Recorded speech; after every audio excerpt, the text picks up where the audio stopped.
Hello, hello, hello. Hello, boys. How's it going? How is it going, my friends?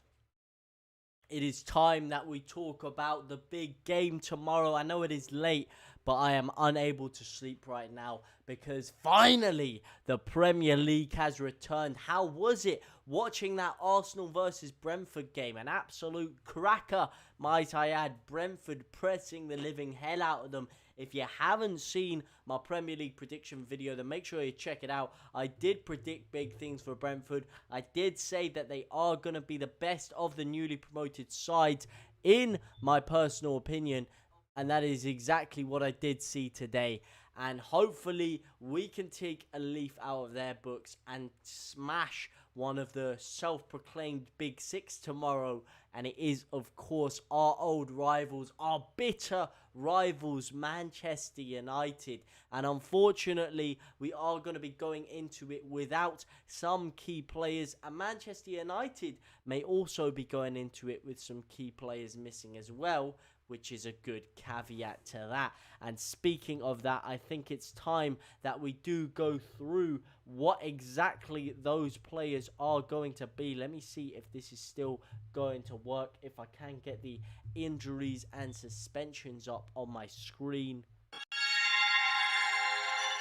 And of course, we are going to be looking at Leeds and Man United. First of all, let's take a look at the boys. Let's see who we're missing.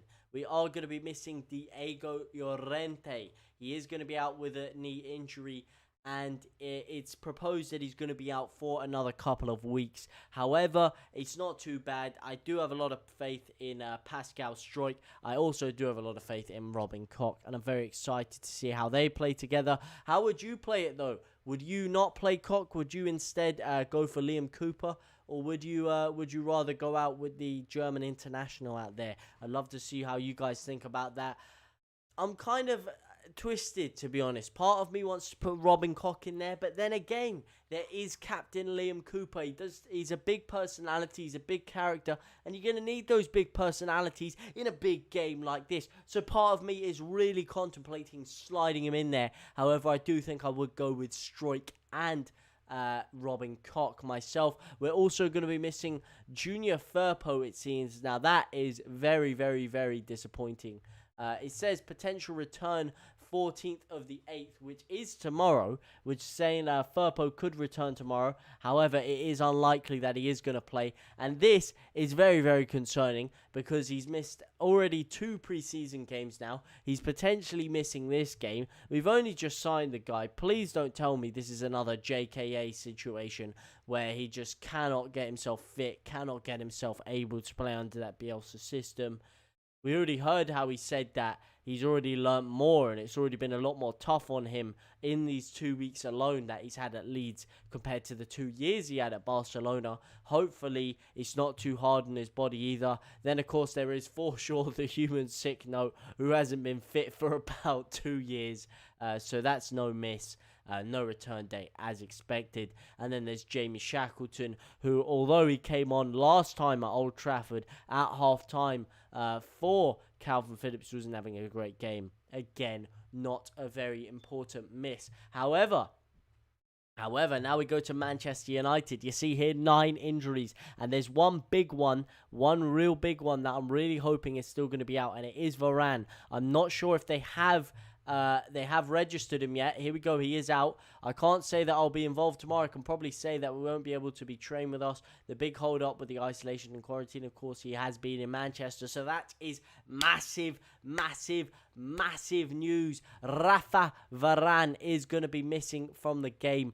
And boy, oh boy, oh boy, does that only just increase my confidence going into this. What's this? Jadon Sancho? Maybe a little bit too early. Oh, Jadon Sancho out of the squad as well. This is music to my ears. No Jadon Sancho, no Rafa Varane. We could be in for an absolute treat tomorrow. Edison Cavani is off. He's just finishing off his isolation period. He's in a little bit of extra time for personal reasons. Perfectly fine for me. The Jadon Sancho one, I'm not too sure. I did hear rumours that he could be starting. So I wouldn't count your chickens too soon with this one. However, it is looking good so far. Of course, Marcus Rashford has finally been able to get the time off that he does need, so he won't be featuring either. Alex Tellez is out again. They've got Roberto Carlos, so that doesn't really matter. Dean Henderson, again, pretty irrelevant. Jesse Lingard, probably not going to play. Eric Bailly, that's pretty big if you consider the fact that Varane might not be playing. And then, of course, Phil Jones. What do you guys think about those suspensions? Do you think that increases our chances? Or do you think that Man United will still be a very, very tough test? For me, yes, we had a very poor preseason, but look, we always have a poor preseason. Let's look at Bielsa's first season here. We got smacked up by Geisley in preseason. That's right, Geisley. We were getting slapped left, right, and centre all over preseason, could barely buy a win. What happens? We go into our first game of the Championship campaign against Stoke, against a Stoke side who were favourites to go up as champions, might I add. Meanwhile, we were, expected to flounder around the top 6 to promotion zone, and what happened? We absolutely laid the smackdown, laid the pipe, and dismantled them at Ellen Road. A 3-1 crushing victory, as it so happens. And I expect the same again. We started off very strong last season against Liverpool. Hopefully we can do the same again here. And this is it. We're finally going to have our fans back in the ground for the Premier League. It is going to be away fans. It is going to be at Old Trafford. But oh boy, we are going to be making an absolute ruckus. Let me tell you that for damn sure.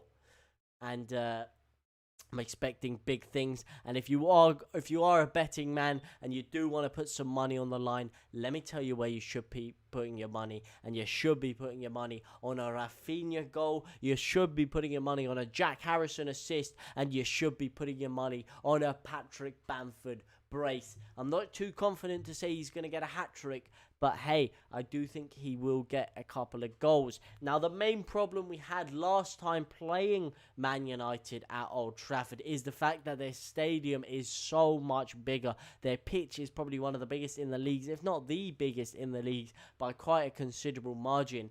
And we really suffered from that last time, in my opinion. They were exploiting gaps out of nobody's business. We saw it with Mateusz Klich especially, where he failed to cover his man, failed to track back, and he just left McTominay in absolute acres of space. And they were just finding so many gaps. We had more gaps in us than a 40-year-old hooker's legs. It was absolutely ridiculous. And to be honest, I think we will have learned our lesson from that. We will have learned our lesson from playing a lot of the big dogs now. And with the fact that our fans are there, when they're not going to be able to just completely carve us open like they did. They're not going to be able to run through us like a hot knife through butter. We are going to have a bit more stability. And even if we do go down 1 or 2, I see us shoring ourselves up a bit more now, because we don't have the freedom of just getting absolutely piped like that. That was absolutely embarrassing last year, and we need our revenge, quite frankly, and hopefully we can exact it. Hopefully we can exact it in flying colours. Xhaka, well done, mate. Keep it up. MOTG, thank you very much, Xhaka. I know you're probably not in too high spirits yourself after today's performance, presuming that you are indeed an Arsenal fan, but thank you very much for the support. I have a couple of questions for you, mate. How do you think we're going to get along tomorrow? Firstly, do you think we can do it? And after that Arsenal performance, do you think that your season is going to end up as you'd expected, or do you think it's just a small blip in the road? Do you think it's going to... you're thinking 1-1? No, I could see a 1-1. You know, I'm not too mad at a 1-1.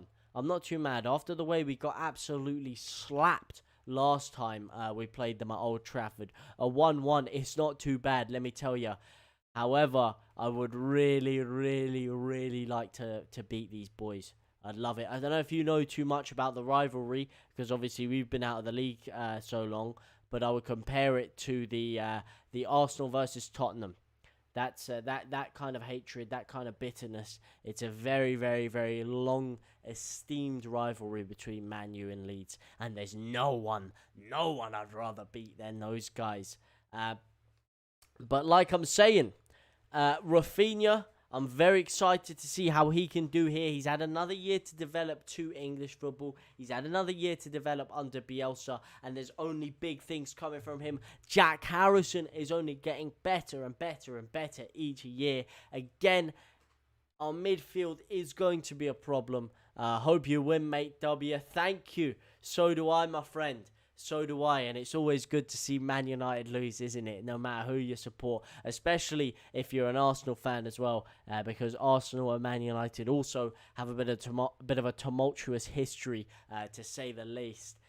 But I'm really, really expecting big things from Jack Harrison this season. He just gets better and better. He ages like a fine wine, and like I said, he's got one of the best training work ethics I've ever seen. While everyone else was off on holiday, jetting around Kuala Lumpur or wherever the hell they were going, this guy was out in LA training his arse off to get himself better, to get his touch better, to get his agility, his acceleration, his fitness, everything better.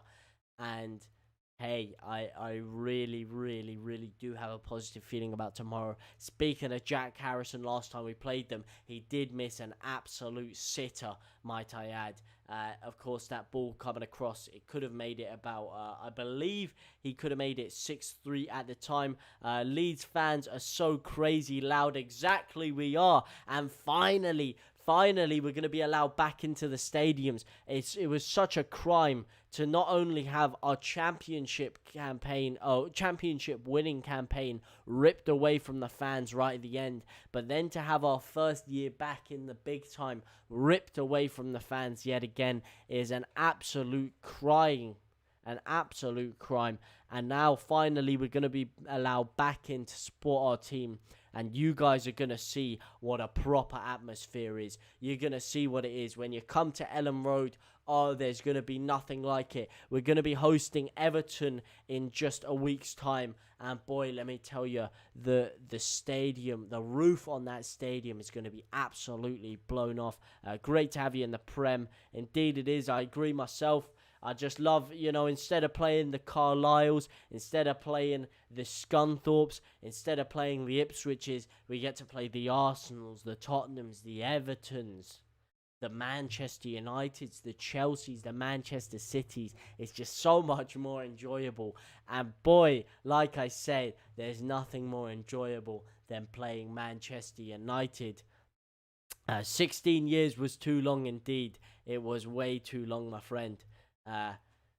Especially for someone like me. I don't know if you can tell by my voice, but I am actually a Londoner. So it was 16 years of pain for me. 16 years of abuse, growing up in school, getting absolutely abused by Arsenal fans, Tottenham fans, Chelsea fans, even bloody, let me think, why the London teams, even bloody QPR fans were mugging me off while they were in the Premier League.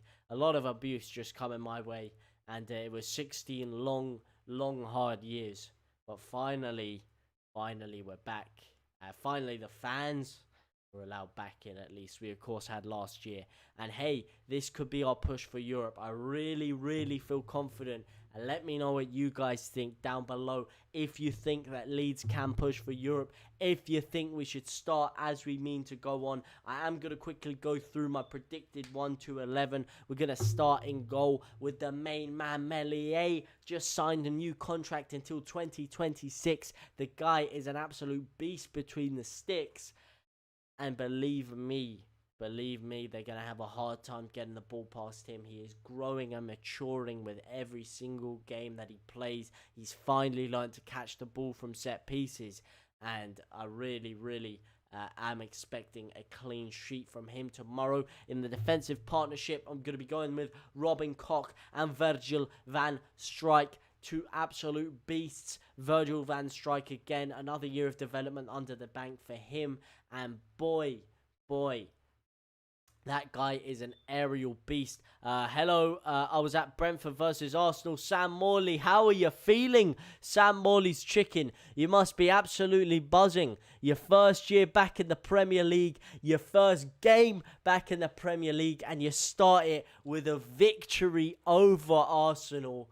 Oh, mate, I can only imagine your face when that Sergi Canos belter went in. I can only imagine your face when you rattled the post a good couple of times. I tell you, it was 2-0, but in my, yeah, just got my chicken. I can only imagine, your face, because let me tell you, in my opinion, that should have been a hell of a lot more than 2-0. That should have been at least 3 or 4-0 there. You were absolutely terrorizing Arsenal at times there. The amount of times Mbeumo got through, that time he skimmed Ben White, had a good chance there. The other one was like a half chance where he smacked the post there. Sergi Canos had a couple of great chances, of course, scoring the goal. Well done, Brentford. Respect. That's what it's all about. Respect between the Arsenal and the Brentford fans. What's the stadium like, by the way? If I'm not mistaken, that will be the first time that you were actually allowed in the stadium. Or definitely at least the first time you're allowed in that stadium full capacity. So what was the yeah, when Mbeumo hit the post, goddamn. What was that stadium actually like? I'm very intrigued to see. I do want to go there. It's so good. Is the atmosphere good in there? Or is it like one of those new stadiums where like the atmosphere just kind of dissipates around and there's not a good noise made? Because what I was hearing through the TV, there was a lot of noise there, a lot of atmosphere. But yeah, it looks like a very beautiful stadium, and I'd very like to go down there potentially for an away game. But like I was saying, I will just finish off my quick 1 to 11 left back. Unfortunately, Junior Firpo is going to be missing, so I'm going to have to go with Stuart Dallasinho. Right back, I'm going to go with Ayling, which means in the centre of the park, I am going to put Calvin Phillips, of course. I'm going to be putting 2 in the midfield. I'm going to be putting Rodrigo and Mateus Klitsch. Jack Harrison on the left. Rafinha on the right, and Patrick Bamfordinho down the middle. That is going to be my starting 11 to take on Manchester United. Pontus has the Bielsa effect. Oh yeah, can I just say, I completely forgot about Pontus. How great was it to see Pontus Jansson back in the Premier League? I was so happy for him. I'm pretty sure I heard a section of the fans start trying to sing the Pontus Jansson's magic. He wears a magic hat song, but then it kind of dissipated very quickly. And I went to the die-by game. What's the die-by game? Is that some kind of euphemism here? Is that what is that? What is that all about? But yeah, it was brilliant to see that tomorrow. Pontus is so good, and yes, and yeah, we did Derby. Yeah, we did Derby. Yeah, you did. Well, boy, let me tell you, he's gonna get an absolute reception when we guys play. I'm not sure when Leeds and Brentford are exactly facing off, but I do hope that we do give Bamford a big standing ovation. But like I said, boys, that is my 1 to 11 wrapped up. It was absolutely fantastic to see that action today at the what's your stadium? It's the Brentford Community Stadium now, isn't it?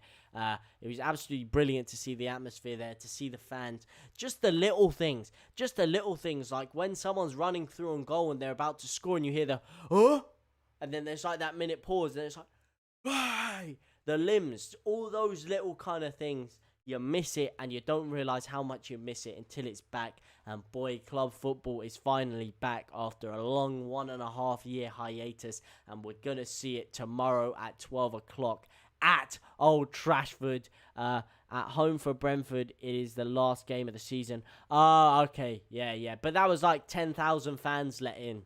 It wasn't the full capacity, was it? It wasn't the full capacity, but yeah, I hear what you're saying.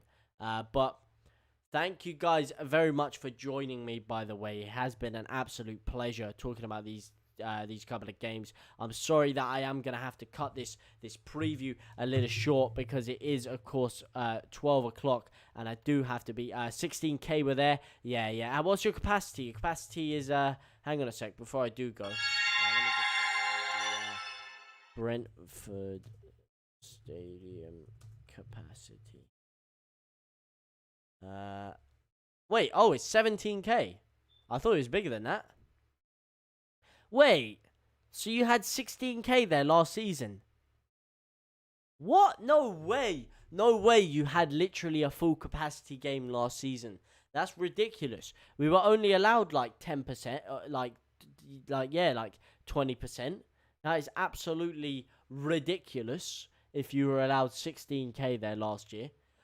That is absolutely crazy. But nonetheless, oh, today. Yeah. No, today, of course. But like I say, I am going to go because I do have to be up early for tomorrow's game. But I will hope that you guys can join me tomorrow where I will be live from 11:30 for the Leeds versus Manchester United preview. Once Arsenal lost Champions League final 2-1 to Barca in 2006. First year I think 4K, and what time? Oh, last year 4K. Yeah, that makes sense. And what time? 11:30 tomorrow is the time when I am going to be live. It's a 12:30 kickoff.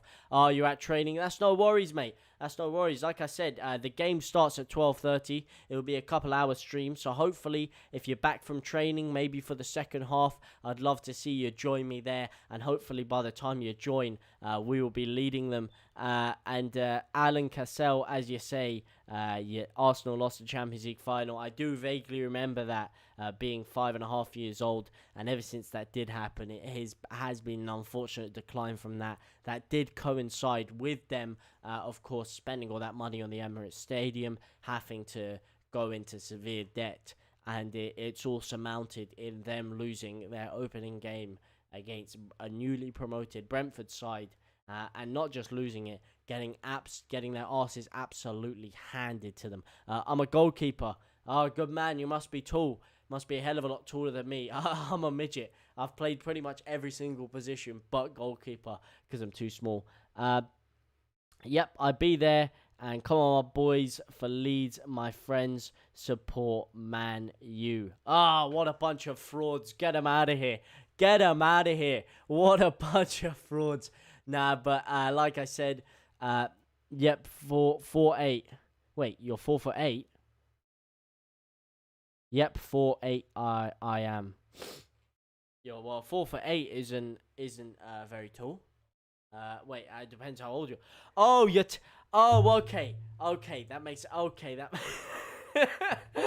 that that that makes a lot more sense. That makes a lot more sense. I was gonna say, yeah, bloody hell. When I was 10, I was about 3'5". So yeah, for a 10-year-old, you're pretty tall. To be honest, you're almost as tall as me, and you're 10 years old. So that's really saying something. But like I say, before I don't get any sleep, if any of you could join me tomorrow, it'd be an absolute pleasure. I cannot wait. Thank you guys so much for watching. Good luck to Brentford as the season goes on. We'll be talking more about their future games as they go through. 21-year-old pup, Alan Castle. I don't know what a pup means. 21-year only a pup. I'm the second tallest in my stream, yet by GG. I can't relate to being tall at all. I'm not sure what that means, Alan, but I hope you can join me tomorrow, like I say. I hope you guys can, where we are going to absolutely crush Manchester United. Let me tell you that for a fact. But for now, guys, thank you guys ever so much for tuning in. It does mean a lot, as always. And if you do enjoy the stream, then make sure to like. And hey, if you want to stay up to date with any future streams or videos coming your way, then make sure you subscribe so you don't miss out on any more content. But for now, guys, thank you ever so much for watching.